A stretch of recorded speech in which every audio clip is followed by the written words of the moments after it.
Hello, नमस्कार, good evening. कैसे हैं आप लोग? करती हूँ आप सब बहुत अच्छे होंगे और अच्छे से प्रिपरेशन कर रहे हों। तो आप सभी का हार्दिक स्वागत है Himalayan Hindi academy YouTube channel पर, जहाँ पर हम यूजीसी नेट पेपर फर्स्ट की प्रिपरेशन कर रहे हैं। और जिन भी साथियों का हिंदी माध्यम है, हिंदी मीडियम है, तो आप इस चैनल को सब्सक्राइब करके हमारे साथ जुड़ सकते हैं। यहाँ पे आपको मिल रही हैं यूजीसी नेट पेपर फर्स्ट की क्लासेस। जिन भी साथियों को पेपर फर्स्ट में प्रॉब्लम हो रही है और उनका हिंदी माध्यम है, तो आप जो है हमारे साथ जुड़कर तैयारी कर सकते हैं, बिल्कुल बेसिक से एडवांस। और ये क्लासेस जो है सफलता के लिए है, ना कि व्यूज और सब्सक्राइबर के लिए है। इस चीज़ का ध्यान रखिएगा। मैं जो भी क्लासेस बनाती हूँ आप सभी की बेहतर तैयारी के लिए बनाती हूँ, इस चीज़ का विशेष ध्यान रखिएगा, ठीक है। तो साथियों, यहाँ पे हम एक चीज और आप सभी के साथ क्लियर कर देती हूँ कि इससे पहले मैं 21/1/2025 को जो एग्जाम हुआ है वो क्वेश्चन पेपर में सॉल्व करा चुकी हूँ। तो आपने अभी तक नहीं देखा है तो आप जाके देख लीजिएगा, ठीक है। चैनल पर ही आपको मिल जाएगा। तो चलिए स्टार्ट करते हैं आज की क्लास। साथ ही आप सभी को बता दूं, जून 2025 एग्जाम के लिए हमारा पैड क्लास भी स्टार्ट हो चुका है, पैड बैच भी स्टार्ट हो चुका है। जिन भी साथियों को पैड बैच ज्वाइन करना है, जहाँ पे आपको live classes, recording classes PDF के माध्यम से और वॉइस रिकॉर्डिंग के माध्यम से सारा मटेरियल प्रोवाइड कराया जाएगा, आपका रिवीजन कराया जाएगा, आपको मॉक टेस्ट प्रोवाइड कराए जाएंगे, आपको पीवाई एमसीक्यूज कराए जाएंगे, मतलब फुल तैयारी कराई जाएगी 100% तैयारी के लिए और 100% सफलता के लिए, ठीक है। 100% तैयारी कराई जाएगी 100% सफलता के लिए। तो अगर आप ज्वाइन करना चाहते हैं तो जल्दी से ज्वाइन कर लीजिए, क्योंकि बाद में ज्वाइन करने का कोई फायदा नहीं होता है साथियों, क्योंकि अभी से आप ज्वाइन करोगे तो अच्छे से तैयारी भी आपकी अच्छी हो जाएगी, राइट। जिनको भी पेपर फर्स्ट में प्रॉब्लम हो रही है आप इस नंबर पे व्हाट्सएप करिए और कांटेक्ट करिए। फीस बहुत कम रखी है और फीस इंक्रीज भी हो सकती है, वो मेरे हाथ में नहीं है, ठीक है। तो आप जो है ज्वाइन कर सकते हैं अच्छी तैयारी के लिए। तो चलिए क्वेश्चन पेपर को हम देखते हैं। और जो भी नए साथी हैं चैनल को सब्सक्राइब करके जुड़ जाइए हमारे साथ। देखिए ये एक प्रश्न पत्र है 9/1/2025 मैनेजमेंट का। जो हमारा साथी मतलब स्टूडेंट जो साथी हमारे साथ जुड़े हैं, जिन्होंने दिसंबर जनवरी का जो बैच ज्वाइन किया था, उनके क्वेश्चन पेपर हमें मिले हैं। तो यहाँ पे आप देख सकते हो डीआई का क्वेश्चन है, पहला डीआई का क्वेश्चन है, ठीक है। और आपको बता दूं कि यहाँ पे हमारे साथ पेपर फर्स्ट की तैयारी करने वालों में अधिकतर history, geography, sociology, political science, Hindi, इन सब्जेक्ट के विद्यार्थी हैं, ठीक है। तो इनके लिए मैंने मॉक टेस्ट भी इस बार जो है मैनेज किए हैं। जो ये सब्जेक्ट यहाँ पे आप लोग देख पा रहे होंगे, इन सब्जेक्ट में आपको मॉक टेस्ट भी प्रोवाइड हो जाएंगे मात्र 999 रुपए में, ठीक है। मात्र 999 रुपए में आप मॉक टेस्ट ज्वाइन कर सकते हैं। मॉक टेस्ट का जो क्वेश्चन होगा उसकी व्याख्या भी आपको साथ में मिल जाएगी, ताकि आप अच्छे से तैयारी कर सकें। तो डीआई का आप देखेंगे यहाँ पे क्या दिया गया है, इस चीज का विशेष ध्यान रखिएगा। इस क्वेश्चन पेपर को सोल्व कराने का एक ही जो है उद्देश्य है कि आप लोग देखें कि क्वेश्चन किस तरीके से आ रहे हैं पेपर फर्स्ट में, ठीक है। तो जनवरी 2025 का ही क्वेश्चन पेपर है जो हम सॉल्व करने जा रहे हैं। अभी आपको दिखा दिया है विद प्रूफ, ऐसा ना मतलब कुछ लोगों को लगे कि पता नहीं कहाँ से मैम लेके आ गई हैं, है ना। तो ऐसा नहीं है। यहाँ पे जो सारणी दी गई है या जो ये टेबल दी गई है, इसमें ये विभाग हैं और इनका परसेंटेज है कर्मचारियों का। IT, accounts, HR, marketing, production, बिक्री, ये जो है विभाग हैं। कितने विभाग हैं? 1 2 3 4 5 6 विभाग हैं साथियों। और जो आपके टेबल के क्वेश्चन बनते हैं या जो डीआई आता है, या तो परसेंटेज में होगी या एवरेज में होगा या फिर रेशियो निकालना होगा या अंतर निकालना होगा। इसी तरीके के क्वेश्चन दिए जा रहे हैं और इन्हीं पर हम काम कर रहे हैं। तो यहाँ पे जो कुल संख्या है कर्मचारियों की वो 560 है, ठीक है। कुल संख्या इनकी जो है 560 है। अब आईटी सूचना में जो है कर्मचारियों का प्रतिशत 8% है, अकाउंट्स में 18% है, एचआर में 12% है, मार्केटिंग में 14% है, प्रोडक्शन में 32% है और बिक्री में 16% है। और आपको इनमें क्वेश्चन दिए गए होंगे, ठीक है। तो चलिए हम देखते हैं। पहला क्वेश्चन आप यहाँ पे देखेंगे कि आईटी सूचना प्रौद्योगिकी और मार्केटिंग विभाग में अगले वर्ष के दौरान कर्मचारियों की संख्या में क्रमशः 60 और 20% की बढ़ोतरी होती है, तो अगले वर्ष आईटी और विपणन विभाग के कर्मचारियों का अनुपात क्या होगा। तो साथियों, मैं आप सभी को डीआई और मैथ के क्वेश्चन जो है रिकॉर्डिंग क्लासेस में दे रही हूँ। नोटबुक जो हमारी है, मैंने आप सभी को दिखाया भी है कई बार। ये नोटबुक जो है, इसमें मैंने काफी क्वेश्चन जो है आपको सॉल्व करा है। यहाँ पे आप लोग देख पाएंगे, ये क्वेश्चन मैंने सॉल्व कराए हैं डीआई और मैथ के। इस पे मैं रिकॉर्डिंग क्लासेस देती हूँ, ठीक है। तो यहाँ पे मैं आपको सिर्फ आंसर देती चलूंगी, और आपको अगर कुछ समझा पाई इस क्लास के माध्यम से तो वो वही चीजें हम क्लियर करते चलेंगे, ठीक है। तो यहाँ पे आप देखेंगे आईटी को देखेंगे, आईटी में 8% है, ठीक है, और यहाँ 60% की बढ़ोतरी होती है अगले वर्ष में, ठीक है। और दूसरा है आपका मार्केटिंग 14%, इसमें 20% की बढ़ोतरी होती है। तो इनका हमने अभी बताया था कि रेशियो पूछा जाता है, या तो रेशियो होगा या एवरेज निकालना होगा। तो यहाँ पे आपका रेशियो का जो आएगा 60% और 20% जो बढ़ोतरी होगी, तो अगले वर्ष आईटी और विपणन विभाग के कर्मचारियों का अनुपात क्या होगा, ये पूछा गया। तो 16 और 21 का रेशियो इनका रहेगा, ठीक है। चलिए, अगर कोई डाउट हो तो आप हमें कमेंट बॉक्स में लिख सकते हैं। अगला प्रश्न जो हमारा पूछा गया है, देखिए मैंने आपको बताया था, और डीआई का जितना भी क्वेश्चन मैंने सॉल्व कराया है, जो अभी जो 21 तारीख को एग्जाम हुआ उसका भी डीआई मैंने सॉल्व कराया, और उससे पहले भी मैंने जो जनवरी एग्जाम हुआ उसके लिए भी मैंने डीआई के काफी क्वेश्चन सॉल्व कराए थे। तो साथियों को जिनको एवरेज निकालना नहीं आता है, रेशियो निकालना नहीं आता है, परसेंटेज निकालना नहीं आता है, वो चीजें भी मैंने थोड़ी सी क्लियर की है, ठीक है। बहुत ज्यादा हमें एडवांस नहीं पढ़ना है, हमें बेसिक चीजों पे काम करना है, ठीक है, ताकि हम एग्जाम को क्वालिफाई कर सकें। और हमारा टारगेट है, जिनका 20 से ऊपर नहीं जाता है पेपर फर्स्ट में, हमें कोशिश करनी है 35+ प्रश्न सही करके आना है। और वैसे हमारा टारगेट है 45, ठीक है। 50 में जो अच्छे तैयारी करने वाले हैं वो और अच्छा कर सकते हैं प्रैक्टिस के माध्यम से। और हाँ, एक चीज और ध्यान रखिएगा, अगर आपके पास टाइम इनफ है तो आप अभी तैयारी करिए, दिसंबर में तैयारी करिए, नेक्स्ट जनवरी में तैयारी करिए, आप तैयारी करते रहिए। अगर आपके पास टाइम कम है और आप चाहते जल्दी से आप एग्जाम को क्वालिफाई कर लें, अच्छे से तैयारी कर लें, तो आप जून एग्जाम के लिए प्रिपेयर हो जाइए, ठीक है। तो यहाँ पे क्वेश्चन क्या है, एक साथ मिलाने पर अकाउंट्स, एचआर, मार्केटिंग और प्रोडक्शन विभागों में कुल कर्मचारियों का औसत क्या है।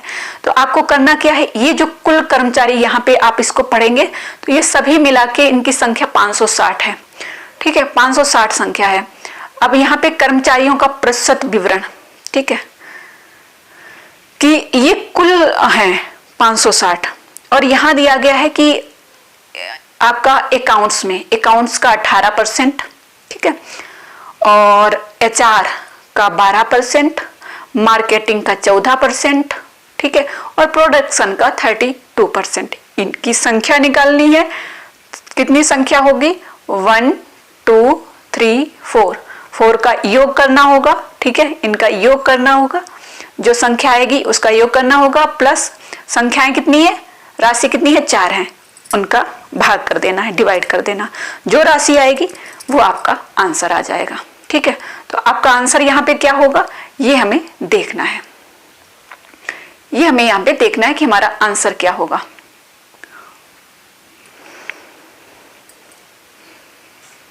तो हमारा साथियों यहाँ पे आंसर जो होगा वो 760 होगा, ठीक है, 760 होगा, इनका एवरेज निकल के आएगा सभी का अलग अलग। फिर आपका क्वेश्चन पूछा गया है, मैंने आपको बताया, देखिए रेशियो का आ चुका है, ठीक है, एवरेज का आ गया है, परसेंटेज का यहाँ पे आप देख सकते हैं।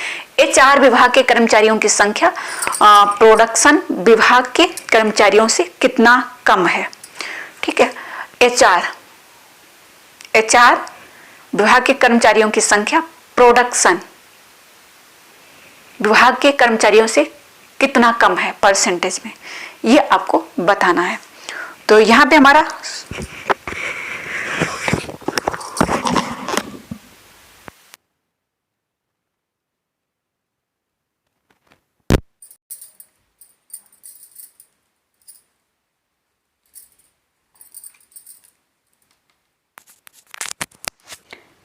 यहाँ पे हमारा सही जवाब जो हो जाएगा साथियों वो होगा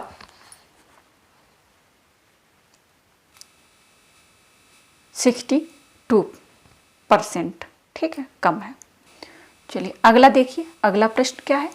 यहाँ पे आपका क्वेश्चन पूछा गया, यदि लेखा विभाग में पुरुष और महिला कर्मचारियों की संख्या का अनुपात, ठीक है, 5 और 4 है और HR मानव संसाधन विभाग के 60 कर्मचारी महिलाएं हैं, तो साथ मिलाकर लेखा विभाग और HR विभाग में पुरुष कर्मचारियों की संख्या कितनी है, ये यहाँ पे पूछा गया है। तो यहाँ पे 592 आपका सही जवाब हो जाएगा। ठीक है, 592 सही जवाब हो जाएगा।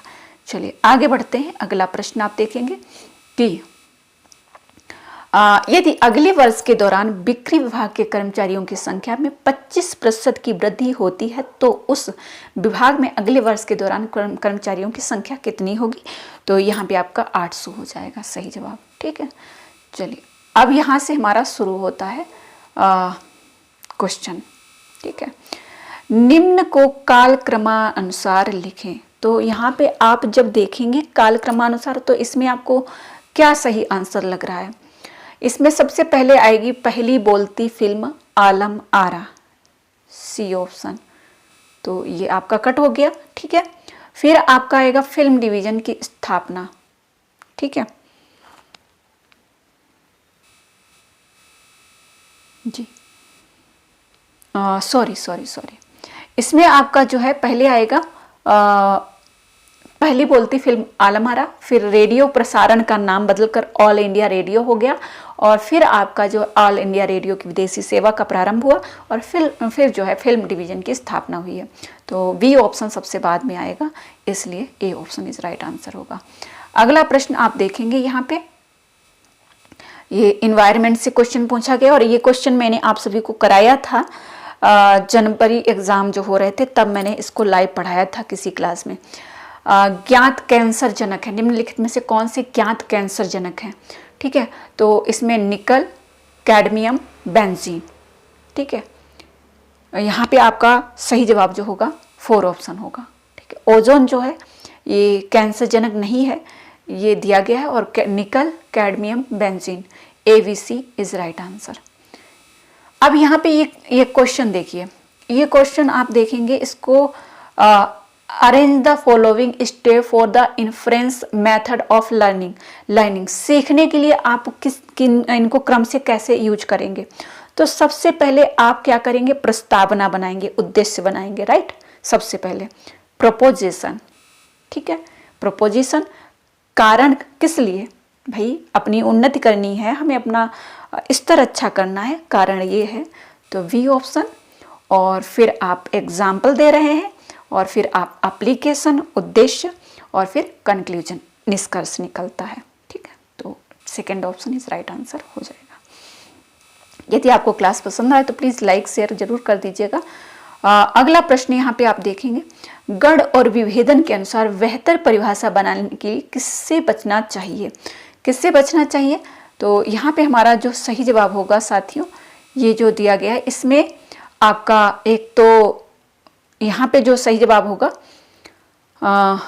C और D सही जवाब होना चाहिए। परिभाषा स्वयं परिभाषकों में प्रकट होना चाहिए और परिभाषकों को परिभाषियों की अपेक्षा अधिक चीजें निरूपित करनी चाहिए, इन चीजों से बचना चाहिए। ठीक है, आपका सही जवाब हो जाएगा। यहाँ पे ये वाला प्रश्न जो है ये तो सभी को आता होगा 100%। तो मैं उम्मीद करूँगी मेरे जितने भी साथी जो क्लास को देखेंगे सभी लोग इसका आंसर कमेंट बॉक्स में लिखेंगे। The full form of www is, और मुझे बहुत खुशी हो रही कि आप लोगों को ये दिखा पा रही हूँ कि देखिए क्वेश्चन रिपीट भी होते हैं और ये प्रश्न तो मुझे लगता है 15 से 20 बार अब तक रिपीट हो चुका होगा। तो इसका आंसर आप लोग बताएंगे कमेंट बॉक्स में। अगला प्रश्न,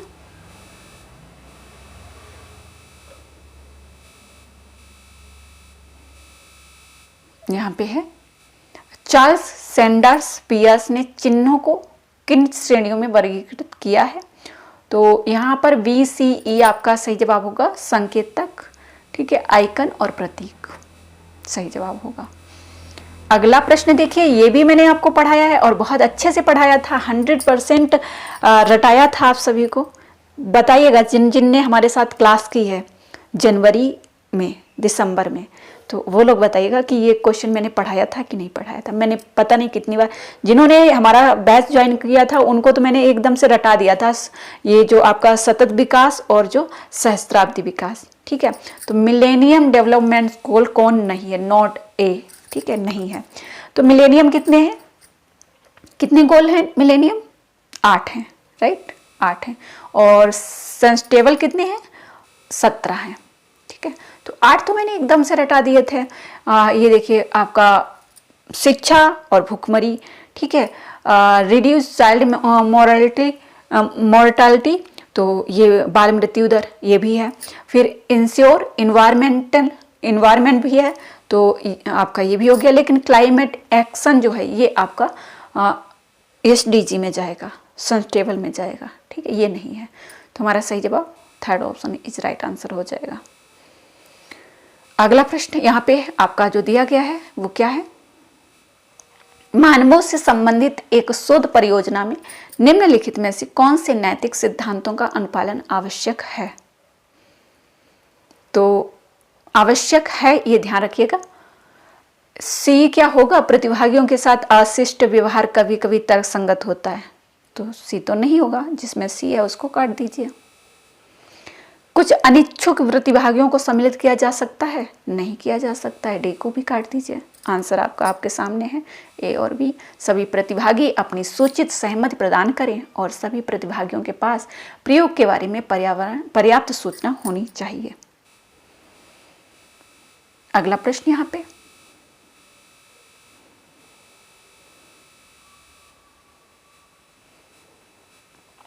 निम्नलिखित में से कौन सा परिमाणक शोध पद्धति में लागू है? तो यहाँ पे आपका हो जाएगा बुद्धिवाद और संरचनात्मक कठोर पद्धति। Third option is right answer. फिर आपका आता है पैराग्राफ। ठीक है, जो मुझे क्वेश्चन मिले हैं वो मैंने सारे आपको प्रोवाइड करा दिए, बाकी और जो क्वेश्चन मिलेंगे फिर वो भी मैं प्रोवाइड कराऊंगी। मोबाइल से रिकॉर्डिंग कर रही हूँ इसलिए हो सकता है स्क्रीन आपको थोड़ी सी वैसी दिखे, तो आप थोड़ा सा इंक्रीज कर लीजिएगा। ठीक है, सेटिंग में जाके। तो यहाँ पे जो क्वेश्चन पूछा गया अनुच्छेद, मैंने हमेशा बताया कि पैराग्राफ में सबसे पहले क्वेश्चन को पढ़िए और ऑप्शन को पढ़िए, ताकि आपको आइडिया लग जाए कि हमारा जो पैराग्राफ है वो किससे रिलेटेड है। ठीक है, वैसे भी बहुत सारे मैंने देखा टीचर्स बता रहे हैं कि इस बार पैराग्राफ बहुत आसान था, ऐसा कुछ नहीं है। ऐसे ही मैंने पहले भी देखे हैं, कुछ आसान कुछ टफ ऐसे ही आते हैं। ठीक है, तो जिनको जो मेहनत करेंगे उनको तो आसान लगेगा ही, है ना। जो पढ़ेगा, अच्छा रिवीजन करेगा, अधिक से अधिक पढ़ेगा, 7 से 8 घंटे पढ़ेगा, राइट, सही दिशा में काम करेगा, तो उसको तो लगेगा। अब जैसे मैंने अभी जो दिसंबर एग्जाम था जो जनवरी में हुआ, उसका मात्र 15 दिन मैंने बैच पढ़ाया था, 15 दिन का बैच स्टार्ट किया था।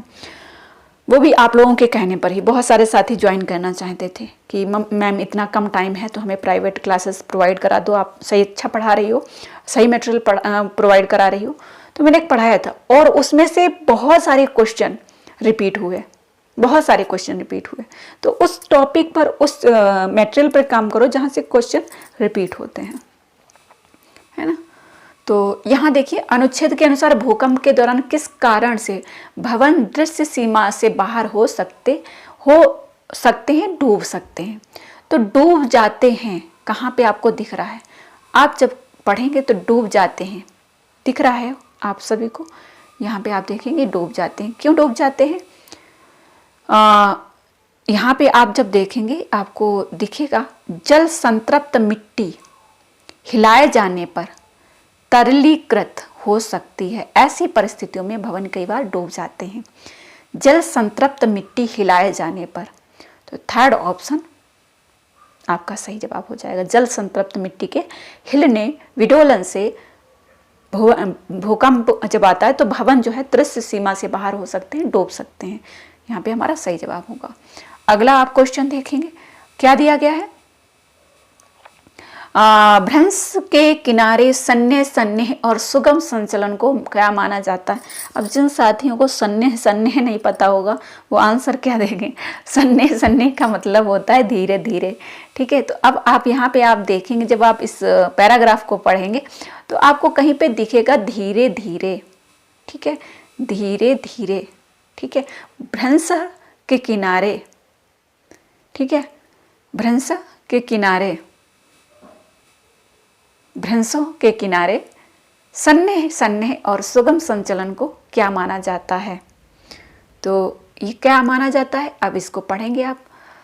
जब भ्रंशों के किनारे धीरे धीरे सापेक्षिक रूप से सुगम संचलन होता है तो इसे चटकन या भूकंपीय फिसलन कहा जाता है। ठीक है, भूकंपीय फिसलन कहा जाता है। Third option is right answer हो जाएगा। ठीक है, अगला प्रश्न आप देखेंगे, निम्नलिखित में से किसके भाग मृदुल भूमि अथवा ढीली संगठित भूमि पर निर्मित हैं?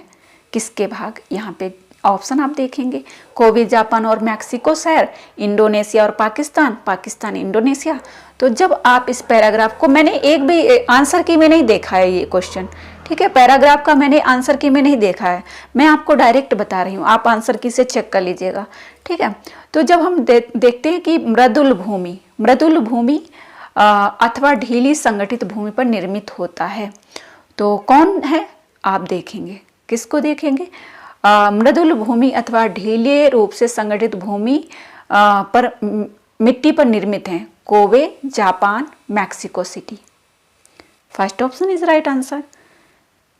मृदुल भूमि अथवा ढीले रूप से संगठित मिट्टी पर निर्मित होते हैं, है ना? कौन? कोबे जापान और मैक्सिको शहर सिटी। ठीक है, चलिए आगे बढ़ते हैं। 49 नंबर, किसी भूकंप में अभिकेंद्र क्या होता है? चलिए, अभिकेंद्र क्या होता है? भ्रंश में वह बिंदु जहां पर भूकंप के दौरान प्रथम संचलन घटित होता है अधिकेंद्र कहलाता है। प्रथम संचलन होता है। Third option is right answer. Clear? अगला प्रश्न, भूकंप का मुख्य कारण किसे माना जा सकता है? ज्वालामुखी उद्गार, भ्रंशों के किनारे भूपट्टी में अचानक संचालन, या फिर बाढ़ या चरम मौसमी घटनाएं। तो भूकंप का मुख्य कारण क्या हो सकता है? आपका क्या सही जवाब होगा इसका? इसका सही जवाब क्या होगा? भूकंप हमेशा से रहस्यमयी, अचानक आने वाले हिंसक, बिना चेतावनी आने वाले तथा ध्वस्त शहर और विस्थापित भू परिदृश्य अपने आने के पश्चात पीछे छोड़कर जाते हैं। ठीक है, तो ये चीज हो गई। अब यहाँ पे भूकंप का मुख्य कारण किसे माना जा सकता है ये आपको बताना है यहाँ पे। ठीक है, भूकंप क्यों आते हैं, भूकंप क्यों आते हैं, ये आपको आंसर बताना है। ठीक है, यहाँ से इस पैराग्राफ को पढ़ोगे और आंसर दोगे आप लोग। ठीक है, वैसे आपका क्या होना चाहिए? भ्रंशों के किनारे भू प्रॉपर्टी में अचानक संचालन, राइट, यही होगा आंसर हमारा, है ना? यही होगा। तो उम्मीद है आप सभी को क्लास पसंद आएगी पेपर फर्स्ट के लिए। साथियों, आप सभी का सपोर्ट चाहिए, नया चैनल है, आप सभी लोग चैनल को लाइक शेयर सब्सक्राइब करके सपोर्ट कर सकते हो। और टेलीग्राम चैनल पर आप सभी के लिए पीडीएफ उपलब्ध हैं, आप जाके पढ़ लीजिए। अगर आपको हमारा कोर्स ज्वाइन करना है, अगर आप चाहते हैं, आपसे नहीं हो पा रहा है, आप कई प्रयास कर चुके हैं, तो आप हमसे 7355281416 पर कांटेक्ट कर सकते हैं। देखिए, हम आपके सहयोग के लिए हैं। ठीक है, ऐसा नहीं है कि हमें कोर्स बेचना है या हमें कोर्स से पैसे कमाने हैं। हर कोई काम करता है, हम जॉब करते हैं, हम मेहनत करते हैं पैसे कमाने के लिए, पैसों से हमारी आवश्यकताएं पूरी होती हैं। हाँ, सही है ये चीज़ें, बट कुछ चीज़ें होती है ना, जैसे आप ज्वाइन करेंगे, आप ऐसे पढ़ रहे हैं, आप पर कोई प्रेशर नहीं है, लेकिन आप जब कोर्स ज्वाइन करते हैं तो आप पर एक प्रेशर रहता है, हमने फीस पेमेंट की है और हमें एग्ज़ाम क्वालिफाई करना है, ठीक है, तो आप और मेहनत करते हैं। मैं जो भी क्लास प्रोवाइड कराऊंगी आप देखेंगे, है ना। तो अगर ज्वाइन करना है तो आप कांटेक्ट कर सकते हैं। फिलहाल अगर आप सेल्फ से स्टडी कर सकते हैं तो आप कर सकते हैं, ठीक है। Okay, all the best. अगर ज्वाइन करना है तो जल्दी कांटेक्ट करिएगा, देर मत करिएगा, क्योंकि टाइम बहुत जल्दी जाता है, ठीक है।